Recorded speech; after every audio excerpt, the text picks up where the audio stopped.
Hi everyone, Fenris Models here, and this is my entry into the BerserkerMechs VerCaw event on Discord.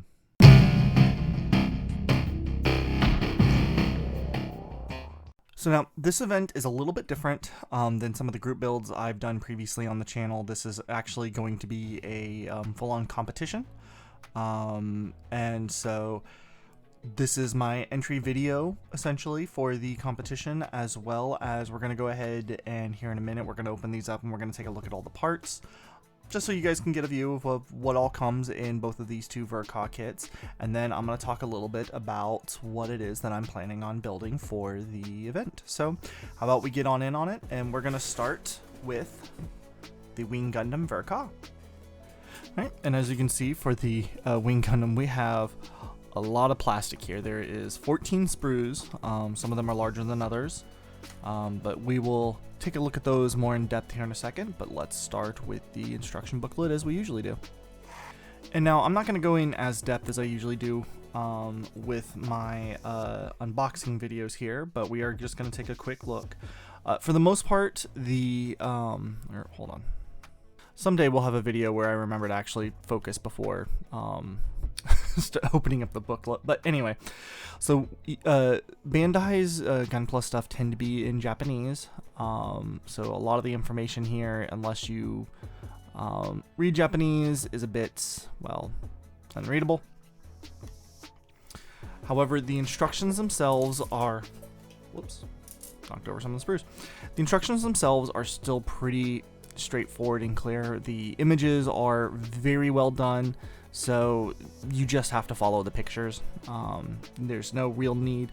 Yes, we do have some specialized symbols, but they're pretty easy. Do this 2 times, make sure to snip away a part, do this bit first, do this bit second, turn it over 180, option parts both sides, that kind of a thing. So it's, you know, sticker number, decal number.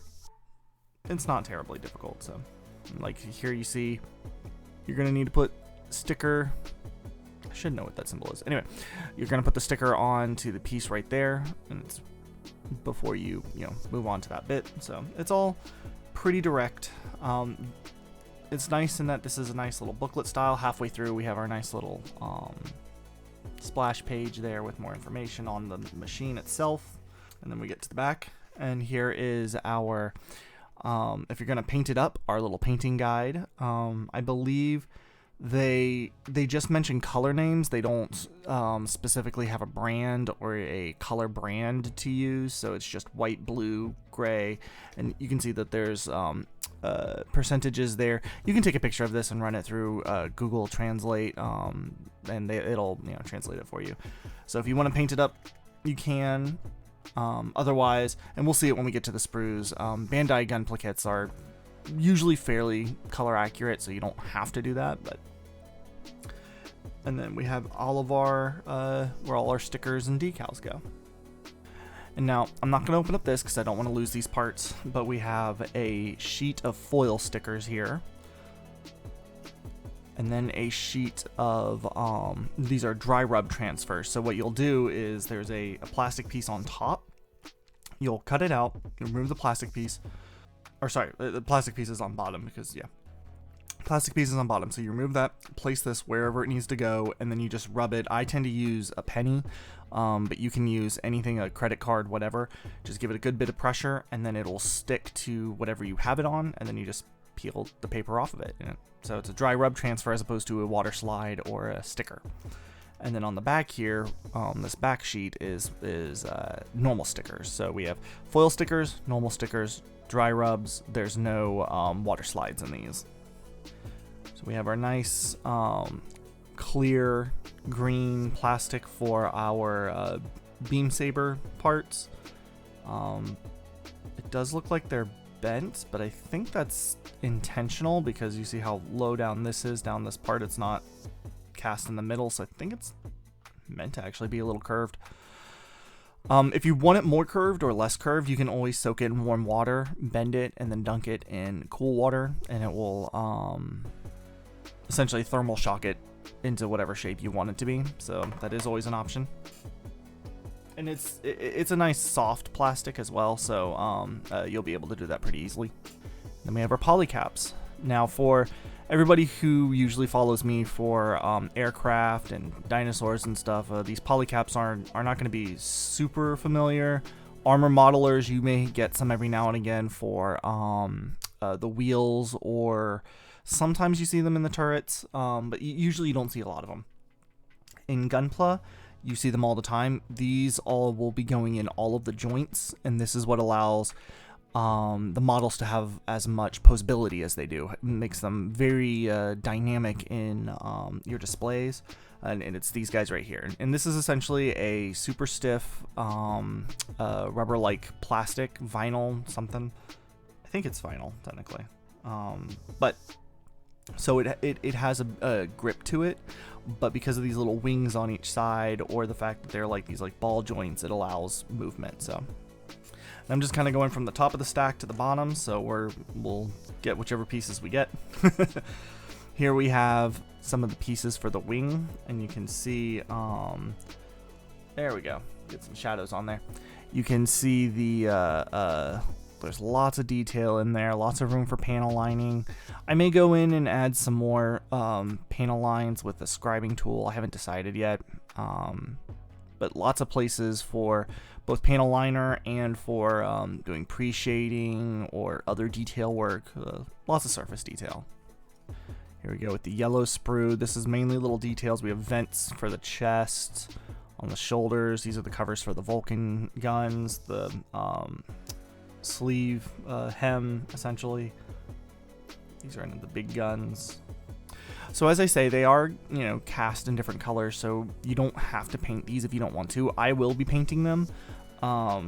I haven't decided what style I want to paint them in yet. I think I may actually try to do like a cell shaded style with this. I haven't decided, but I'm heavily leaning towards that, so this may be like a cell shaded style kit. But here we have the Buster cannon, Buster gun, Buster, whatever it's called. It's been a while since I've watched Wing. Oh no, that peg is broken. Well, that's one of the locating pegs. That's not a big deal. Gunpla doesn't usually need to be glued, but because that's broken, I may just glue those halves together. Here we have some interior pieces. Again, a lot of stuff is kind of covered up, but they tend to give us a lot of these internal parts. So if you want to leave like a section of armor off or something like that, you do have some detail to show underneath. And here, I'm not quite sure what those all go to, but I know this is part of the shield that because Wing can transform from a mech to kind of like this plane-like thing. This is the shield that then goes on like the headpiece. Speaking of, this is exactly what I'm talking about. That goes right here. So here we have more shield pieces and other little detail parts. And that's one of the things that's interesting, is because they cast them all in different colors. Some of the part count comes up just because it's a detail piece that's in a different color. So, which we have, for right here, those little cap pieces. Those also are part of the Vulcan gun covers. This is gonna go also on top of the shield there. We have some parts for the wings, parts for the pauldrons, the body. And one of the neat things that us Gunpla modelers are used to it, but I know you don't see them in armor or aircraft or automobile, is you have a sprue that is cast in multiple colors. So we have here in yellow some parts with the feet and the antenna, and in red we have more of the feet, some waist parts, and in blue more feet, parts of the chest. And then down here we have clear parts of the lens that goes in the center. This will go in the face. Not sure where those two go off the top of my head. That may also be on the head, but I'm not sure. And here we have more internal pieces. This shows on the leg bit there, so you can see how you can detail up some of the greebles that have been carved in there. If you so wanted to display like some of the armor pieces off of the legs, you could fill in some of the slots, fill in that big hole right there and that right there, and you could easily display the leg with the armor off. And here we have the shield, some arm and waist bits, some more for the wings, and arm, leg, and head pieces. And now on to the RX-78-2. The booklet is pretty much the same. We have our instructions. I didn't go over this with the other one. It did have this as well. We have our part layout, and it does show us on each sprue. See those little black X's there? Those are all parts that do not get used. That's not even the option parts, because like the other one did have some options, like if you don't want to display the beam sabers or whatever. These are literally just parts that just are not used. And I have a huge, every Gunpla has a bunch that just don't get used, and I just have a large amount of sprues of excess Gunpla parts. So, which they're good for diving in for scratch building or kit bashing. So. Always hold on to them. You never know what you might use them for. So, but again, we have our instructions here. Pretty easy to follow. Yeah, halfway through, we have a nice little splash page on the RX-78-2, and then here at the end, our color callouts and decals. And again, you can see, and we'll take a look here in a second. But again, we have dry rub decals, we have normal stickers, and we have a color and mixture ratio. This is interesting in that you can see there is some, a little bit more English. Like we have complete diagram for painting and applying decals, and then everything underneath it's Japanese. Color chart, used paints and mixing ratios, and yet all of that's in Japanese. So, and here we go. We got a sheet of foil stickers, our dry rub transfer, and our normal stickers. There's also this little it's like a nylon tube. It's a little nylon tube. I'm not sure what that's covering for, but it's for something to create some kind of piping, I'm sure. And in this one, we also have a couple screws. You see these every now and again with Gunpla. I think you even see them every now and again with like tanks every so often. But yeah. Usually it's there to tighten different joints. Sometimes the joints are a little loose just from the polycaps, and so these just help tighten them and make the posability a little bit better. So, and here we go with the RX-78's beam sabers, and you can see how these are straight, and you can see what I mean about how like at the other end the gate is halfway up this portion. On the wing, it was like a quarter of the way up, so that's what leads me to believe wing was meant to be bent, but these are supposed to be straight. So and here we have the head and some arm and leg pieces. This one is a little less detailed, or at least on the flat portions. That's partially because the RX-78-2 is the original Gundam, so the design of the Gundam was just in the show and in the manga was just less detailed than Wing, but I still may go in with a scribing tool and add a little bit of detail. I'm not sure yet, but just to kind of, just give it a little bit of extra flair, I guess. Here we have some of the internals, including, so these two portions right here are what is called the core fighter. So in the RX-78, you have a little, it's almost like a little plane that, because the original Gundam came out when like super robots were still big, and even though it was the first like military mecha anime, it still had elements of the super mecha genre. And so this was a little plane. You can see the console in there for the pilot to fly it. And what it would do is the mech would split in half, and this would go inside of the torso and then join back in. So it's neat that they've included that, and if you want to model that up, you can, and just have it on the side. Here's our weapons and more parts to that core fighter.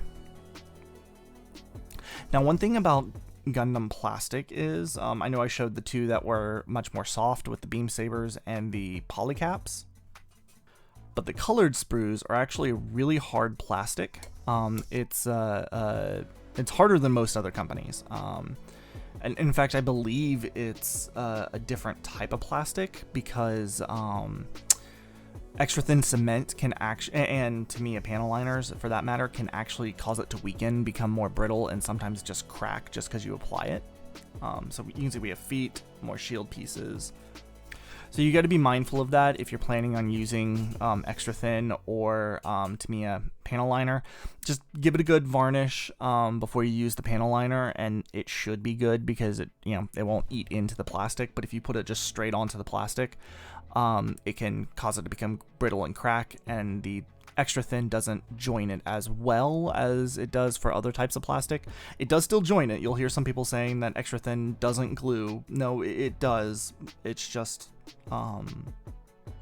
it's not as strong of a hold as you'd get with other types of plastic. So just something to keep in mind. But we have leg pieces, we have body pieces, more of the shield. Here's our clear bits. It's for the gun there, for the core fighter, and for the head. And here we have all of our rest of our leg and other inner pieces, joint caps there. And then these two sprues are the rest of the feet, and I think these are the shoulder. Yeah, those are the shoulder, the pauldrons, and the leg pieces. And last but not least, the polycaps. And actually, it looks like this may even be the same exact polycap sheet. I'm not sure. I might compare that against each other because this is PC126. Yep, sure enough, PC126. So they are actually the same exact polycap sprue sheet. Huh, that's interesting. You don't always see that. So yeah, this is my entry for the Summer Verka event at BerserkerMechs Discord server. There will be a link in the description below if you want to join the server. It's primarily Gunpla, although they do other Gunpla adjacent model kits. They're not so much with the military modeling, but lots of great Gunpla stuff, lots of great people there. I definitely recommend you come check it out. If you're interested, if you want to join the event, definitely join. So yeah. I'm looking forward to getting into these. The event doesn't start until the 1st of July, so even though I have opened these to look at the sprues, I'm not touching them, I'm not starting. I still need to send in my photo of the of my entry until I won't get into it until the 1st of July. So now, one of the other requirements to this event is that you must customize your Verka. It can't just be a straight build. Whether that's paint, whether that's changing up colors, whether that's adding things, kit bashing. In some way, it needs to still be at its core the Verka, but it needs to be customized. Not a straight out-of-box build. It could be panel lined, just as long as it's not just straight out-of-box build. So for me, dioramas are fair game, and y'all know me. If I have the option to do a diorama, I'm going to. And anytime I join an event like this, I like to try to do something new, something that kind of challenges me as a modeler. Whether or not it does good, that's to be seen. But I always find that it's very much fun for me to challenge myself for these kinds of things. So. One of the things I am planning on doing, as I said before, I think I'm going to paint them up in,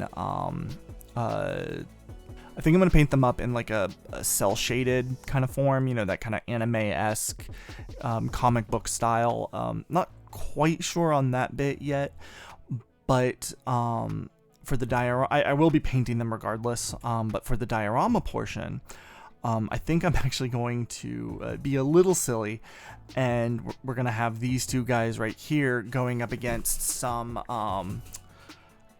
other robots from other IPs like Megatron here. I think I'm gonna get a Starscream to join Megatron, because what's a Megatron without a Starscream?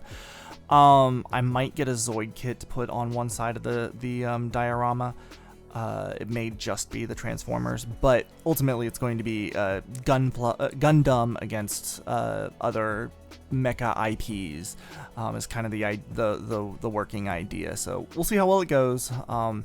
The event lasts from July 1st to September 30th, so that's 3 months. That should give me enough time to build. Hopefully, cross my fingers. If not, I should be able to get at least one of these guys done, and in that time frame to submit them on their own. So we'll see what happens. But this is my official entry video, and I hope you guys enjoyed it. I hope you guys are looking forward to seeing this one. I know right now I have a lot of projects that are running concurrently, so we'll see what happens. But yeah. Let me know in the comments below what you think and what do you want to see out of this. And yeah, in the meantime, stay safe and keep modeling. Thank you, Cali Bear, and all of my starter set patrons. Your support is invaluable and keeps this channel going.